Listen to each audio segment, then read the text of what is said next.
আসসালামু আলাইকুম। আপনাদের কাছে একটু বিচার দেওয়ার জন্য ভিডিওটা তৈরি করছি। আসিফ নজরুল বিডিআরের যেই সদস্যদের আপনার বিচার চলছিল শেখ হাসিনার সময়ে, প্রায় 7 মাস হতে যাচ্ছে, এখনো পর্যন্ত তারা জেলখানায়। আমরা এই বিডিআর নিয়ে অনেক কথা শুনেছি যে এটা ভারত এসে করিয়েছে, যেসব যারা খুন করেছিল তাদেরকে সরিয়ে দেওয়া হয়েছে সাদা গাড়িতে করে, কালো অ্যাম্বুলেন্সে করে, নানান কথাবার্তা শুনেছি না আমরা। যদি সেটা সত্যি হয়, তাহলে যারা খুন করেছে, আসলে যারা খুনের সাথে, সেই তোরাবালি, তারপরে লেদার লিটন, এদের তো সব ছেড়ে দেওয়া হয়েছে। নানক নাই, আজম নাই, সেলিম নাই, তাপস নাই, কেউ নাই। তো তাদের সব ছেড়ে দেওয়া হয়েছে। রেজানুর আছে, সে কোথায় এখন, কি পলাতক না দেশ থেকে চলে গিয়েছে আমরা জানি না। ওই সময়ে এই যে মইনুল হাসান ইসলাম, মেজর জেনারেল, সে পালায় যাচ্ছিল। তো এরকম কারা কারা আছে এগুলো আমরা সব আগে থেকেই শুনেছি।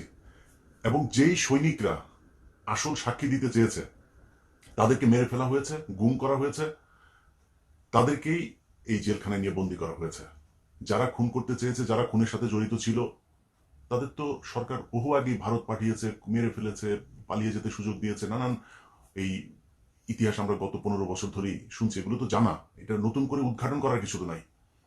আসিফ নজরুল 7 মাসে এখন পর্যন্ত এই বিডিআর এর যে নিরীহ জওয়ানগুলো, যারা সব সত্য কথা, সত্য সাক্ষী দিয়েছিল, তাদেরকে আসামি বানিয়ে শেখ হাসিনা জেলখানায় রেখেছে। তাদেরকে এখনো আসিফ নজরুল জেলখানায় রাখলো। তাদেরকে জেলখানায় রাখার জন্য আসিফ নজরুল যত ধরনের ষড়যন্ত্র আছে সবকিছুই করছে। আমরা সেই 5 তারিখের পরের এই পর্যন্ত মোট 4টা শুনানি হলো। 4 শুনানিতে সবশেষ জানুয়ারির 8 তারিখে আমরা মনে করেছিলাম 9 তারিখে কিছু একটা হবে, অন্তত কয়েকজনকে ছাড়বে। দেখেন আসিফ নজরুল এই মানে ইন্ডিয়ান রয়ের এই সদস্য কত বড় খারাপ, কত অসভ্য। ওইভাবে পারে নাই। প্রথমবার বলেছে পিপি নিয়োগ হয়নি, তারপরে বলেছে পিপি প্রস্তুতি নেয় নাই, তারপরে পিপি পুরো রায়ের কপি সব পড়তে পারে নাই। এবার কি বলবে, কিছু তো একটা বলতে হবে। এখন এই ওই যে বক্সিগঞ্জের আপনার যেই কি আলিয়া মাদ্রাসার যেইটার মধ্যে নাটক টাটক সাজায়া, আবার তার মধ্যে আবার স্টুডেন্টদেরকেও এখানে নাটকের অংশ বানিয়েছে, কেউ যায় ঘর পুড়ে দিচ্ছে, কেউ ই করছে। আরে ভাই, আপনি ওইখানে করেন না বিচার, তাহলে কোথায় করবেন? আপনি জানেন না 9 তারিখে বিডিআর এর শুনানি আছে? জায়গাটা তো ঠিক করে রাখবেন, সেটা ঠিক করেন নাই কেন? একদিন আগে থেকে বিডিআর এর পরিবাররা দেশের বিভিন্ন জায়গা থেকে গরিব মানুষ এখানে এই শহীদ মিনারে এসে শুয়েছিল, কেউ যাইতে পারে নাই। আসিফ নজরুল শাওনের ঘরে যাইতে পারে, শহীদ মিনারে যাইতে পারে নাই, গিয়ে একটু বলতে পারে নাই যে আপনারা কোথেকে আসেন, আমরা আপনাদের পাশে আছি, আপনারা তো আমারই দেশের মানুষ, ওকে আপনারা ঘরে ফিরে যান, আমরা দেখছি। আসিফ নজরুল বলার সুযোগ পায়নি। কুকুরের ছানারা সিনেমা দেখতে যাইতে পারে, এখানে আসার একজন উপদেষ্টার সময় পায় নাই।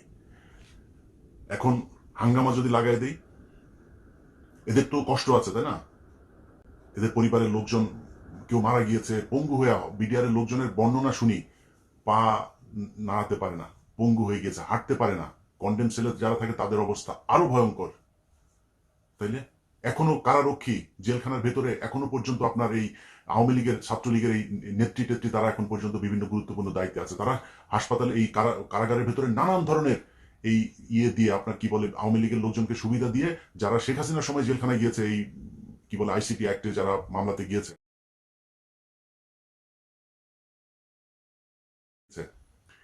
তাদের উপরে নির্যাতন চলছে, তাদেরকে নানান সুযোগ সুবিধা দেওয়া হচ্ছে না। আর আওয়ামী লীগে যারা যাচ্ছে তাদেরকে সব ধরনের বাসা থেকে খাবার টাবার সবকিছু চলছে। এইভাবে এখনো পর্যন্ত জেলখানা চলছে। তো এই মানুষগুলোর পরিবারের তো কষ্ট আছে তাই না? এদের তো দেয়ালে পিঠ থেকে গিয়েছে। তাদের জন্য 9 তারিখে এইভাবে ধোকা দিল আসিফ নজরুল।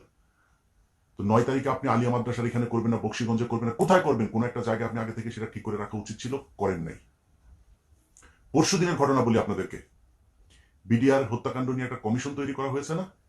এই পর্যন্ত আরো একটা কমিশন আছে, কিন্তু গুম কমিশন। গুম কমিশনের যেসব চেয়ারম্যান, তাকে হচ্ছে আপনার অ্যাপিলেট ডিভিশনের আপনার বিচারকের দেওয়া হয়েছে, পদমর্যাদা দেওয়া হয়েছে। আর সদস্যদেরকে হাইকোর্ট ডিভিশনের এই বিভাগের আপনার বিচারকের পদমর্যাদা দেওয়া হয়েছে। এখন পরশু দিনের মিটিং এ এই যে সদস্য যে কজন ছিল, সেখানে এই মেজর জেনারেল ফজলুর রহমান সাহেবও ছিলেন। ফজলুর রহমান সাহেব ওই দিনের মিটিং এ নাকি খুবই চুপচাপ ছিলেন, তিনি কোনো কথা বলেন নাই, জানি না কেন কথা বলেন নাই। সদস্যরা সবাই দাবি করেছে তাদেরকে যেন ওই মর্যাদাটা দেওয়া হয়।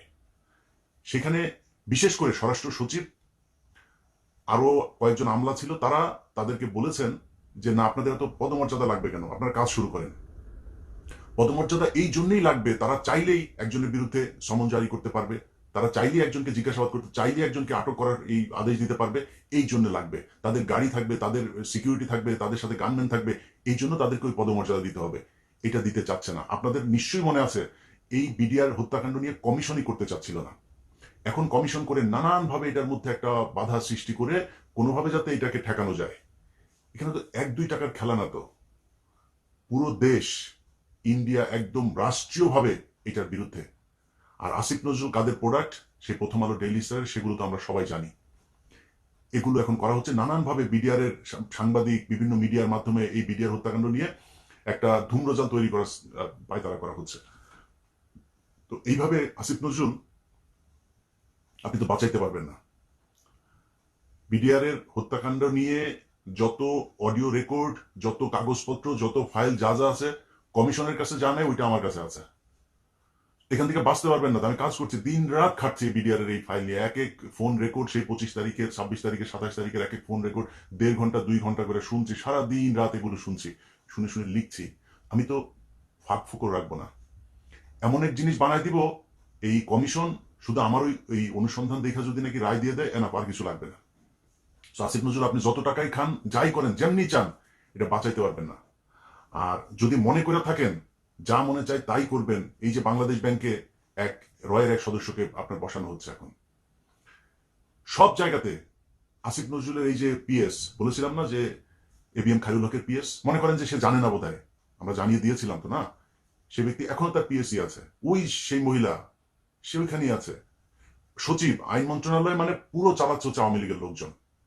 যে কারণেই গাজীপুরের সবশেষ কনস্টেবলকে আপনার অবকাশকালীন এই আপনার বিচারক হয়েও সে আপনার ইয়ে করছে, কি বলে, এই মানে কনস্টেবলকে আপনার দিল, জামিন দিল।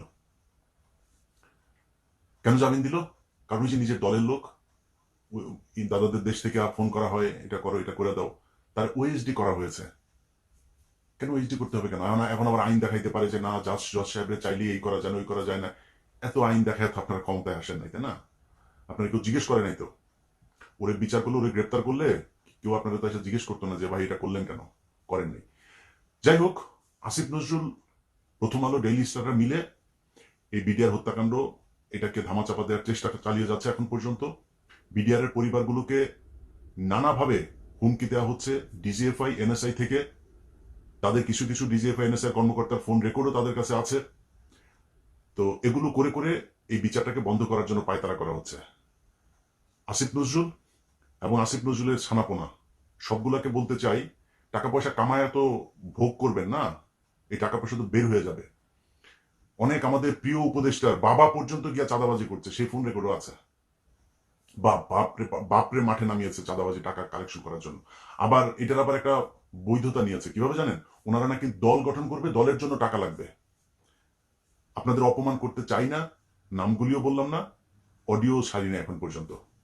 পরিস্থিতি এমন করবেন না যে সেগুলো ছাড়তে বাধ্য হই, তাহলে কিন্তু মুখ দেখাইতে পারবেন না। আসিফ নজরুলের বিচির মধ্যে কামড় দিয়া বসে বসা আসিফ নজরুল যা বলবে সেটা শুনবেন, খুব বেশি দিন কিন্তু সহ্য করবো না। খুব ভালোবাসি, খুব স্নেহ করি, অতএব একটু হিসাব করে চলতে হবে। আপনাদের কাছ থেকে কোনো তদবির করতে যায়নি যে ভাই আমার ওই লোকের সারাই দেন, এই লোকের সারাই দেন, এগুলো করতে যায়নি। আপনাদের কাছে দেশটা যেই কারণে স্বাধীন হয়েছে সেইটা চেয়েছি। প্রধান কাজ বিডিআর এর জওয়ানদেরকে ছাড়তে হবে। আসিফ নজরুল এই বিডিআর এর পরিবারের সাথে যেই শয়তানি করেছেন না, বিডিআর পরিবারে যদি উস্কানি দেয় না, আপনার গদি বাঁচাইতে পারবেন না। এরকম কোন পরিস্থিতি তৈরি করেন না যাতে প্রধান উপদেষ্টার বাড়ির ওইখানে যায় হাউকাউ করে। ওখানে কি করবেন? গোলাগুলি করবেন, ই করবেন, লাঠালাঠি করবেন, করে মারে ফেলবেন। এখন তো সেই দিন নাই যে গুলি করে মারে ফেলবেন, লাঠি মাটি মারবেন। ওরা লাঠি টাঠি খাইতে রাজি আছে। আমি চুপ করে রেখেছি, তাই চুপ আছে। সো এদেরকে, এদের কষ্ট কিন্তু আমি নিতে পারবো না। মানে আমার ওদের যে কষ্টটা, সেই কষ্টটা ওরাই বুঝে কেমন লাগে আমি জানি না, আমি বুঝতে পারবো না ওইটা। সো ওদের যে কষ্টটা, ওটা অনুমান করতে পারি। ওদের কথাবার্তা শুনলে বুঝি যে কত আগুন জ্বলছে। ছোট বাচ্চা, 6 মাস বয়স, সেই বাচ্চা এখন বিয়ে করছে, এখন পর্যন্ত মানে করতে পারে নাই, কি বলে, বাবার মুখ দেখে নাই। 15 বছর বয়স, বুঝেন? একটু 2 দিন পরে বিয়ে করার বয়স হয়ে যাবে। অনার্স মাস্টার্স করছে, যেই ছেলে আপনার ক্লাস 3, 4, 5-এ পড়েছে, সে এখন পর্যন্ত বাবার বুকে বুক মিলায় তারপরে জড়ায় ধরতে পারেনি। সো এদের কিন্তু কষ্ট আছে, হ্যাঁ, মাথায় রেখেন। আপনি বিডিআর বিদ্রোহের এই নাম দিয়া বিডিআর হত্যাকাণ্ডকে বাঁচানোর চেষ্টা করবেন, এই সুযোগ আপনাকে দেওয়া হবে না। কারণ ওইটা যদি আপনি বন্ধ করতে চান, কমিশন দিয়েও যদি বন্ধ করাইতে চান, আমারে মায়েরা ফেলতে হবে, এইটা ছাড়া করতে পারবেন না কিছু। যাই হোক, আগে ভাগে বলে রাখলাম, খুব সাবধানে বিডিআরের এই বিষয় নিয়ে কোনো ধরনের ধানাই ফানাই এটা বাংলাদেশের মানুষ মেনে নেবে না। কারণ এটার সাথে এই দেশের এই বিডিআরের অস্তিত্ব জড়িত, সেনাবাহিনীর অস্তিত্ব, এই দেশের অস্তিত্ব জড়িত। দেখছেন না এখন চারিদিকে বর্ডারের বিডিআরের অফিসাররা সেনাবাহিনী আর বিডিআর মিলে কিভাবে বিএসএফ এর সাথে ফাইট করছে। সারা দেশের মানুষ প্রয়োজনে ট্রেনিং নিয়ে তারপরে বিএসএফ এর সাথে দাঁড়াবে। ভারতের সাথে বাংলাদেশের মানুষ কোনোভাবেই কোনো কিছুতে সমঝোতা করতে রাজি না। এই দেশের মানুষ যুদ্ধ করবে, মরে যাবে। শুধু তোদের মতো কিছু অসভ্য টাকার কাছে তোরা তোদের মা বোনকেও আরেকজনের খাটে শোয়াই দিয়ে তারপরে টাকা নিতে পারিস। এটা যদি না পারতিস তাহলে এই এই আগস্টে যা ঘটলো, সেই জুলাইয়ের 16 তারিখ থেকে 5 আগস্ট পর্যন্ত, এরকম একটা সরকারের পার্ট হয়ে টাকা পয়সার জন্য এত বিট্রে করতে পারতে না। তোরা তোদের মা বোনদেরকেও আরেকজনের সাথে খাটে দিয়ে আসতে পারবি। আল্লাহ হাফেজ।